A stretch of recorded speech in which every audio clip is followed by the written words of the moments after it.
In this video, we're going to introduce the concept of rationalizing the denominator. Before we do that, in Part A, we will begin by simplifying two expressions. The first example is to simplify the expression the principal square root of 63 over 16. We begin simplifying this principal square root of 63 over 16 by separating this into two separate radicals. This will become the principal square root of 63 over the principal square root of 16. In this example, the principal square root of 63 will separate into the principal square root of 9 times the principal square root of 7. In the denominator, the principal square root of 16 is 4. In the numerator, the principal square root of 9 will become 3, and that will leave us with 3 root 7 all over 4.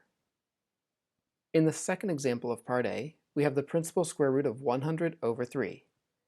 We will begin this in exactly the same way. We will separate this into the fraction of the principal square root of 100 over the principal square root of 3. Since the principal square root of 100 is 10, we can simplify this to become 10 over the principal square root of 3. Mathematically, there is a significant difference between the two answers, 3 root 7 over 4 and 10 over root 3. In the second example, we are left with a radical in the denominator. One of the rules that tends to be a standard in mathematics is that it is rare or unusual to leave a radical in a denominator of a fraction. And that's why we have the process of rationalizing the denominator. To rationalize the denominator means you're trying to remove any radical from the denominator. In Part B, we want to rationalize the denominator of 7 over the principal square root of 5.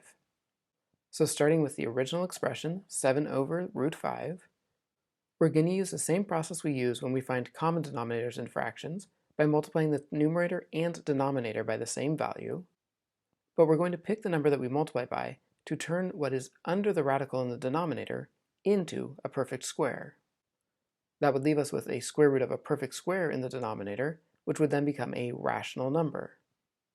So the question becomes, what do I need to multiply root 5 by to turn it into the square root of a perfect square? If I multiply root 5 by root 5, I will end up with the square root of 25. And just focusing on the denominator for the moment, root 5 times root 5 became root 25, and the principal square root of 25 is 5. And so we have now rationalized the denominator.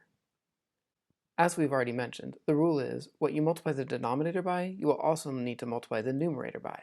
So we'll need to multiply by another root 5 up in the numerator. Now multiplying across the numerator, we have 7 times the square root of 5, which we will write as 7 root 5.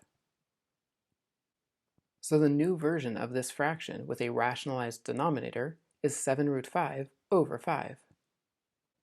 Now while this new version, 7 root 5 over 5, might not look simpler than the original 7 over root 5, the fact that it has a rational number in the denominator does give us some advantages down the road. Now jumping back to the previous example, A part 2, we had finished with 10 over root 3. At this point, we want to rationalize that denominator. To rationalize that denominator, we can multiply by the radical in the denominator over itself. So we will multiply by root 3 over root 3. Now multiplying these fractions together, we'll start by multiplying the numerators. 10 times the square root of 3 is 10 root 3. And in the denominator, root 3 times root 3 becomes root 9.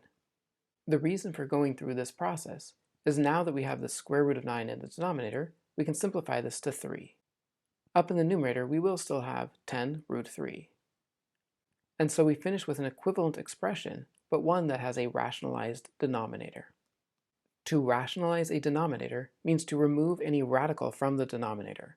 Essentially, we are trying to remove any irrational number from the denominator, and that is what rationalizing is, removing the irrational component.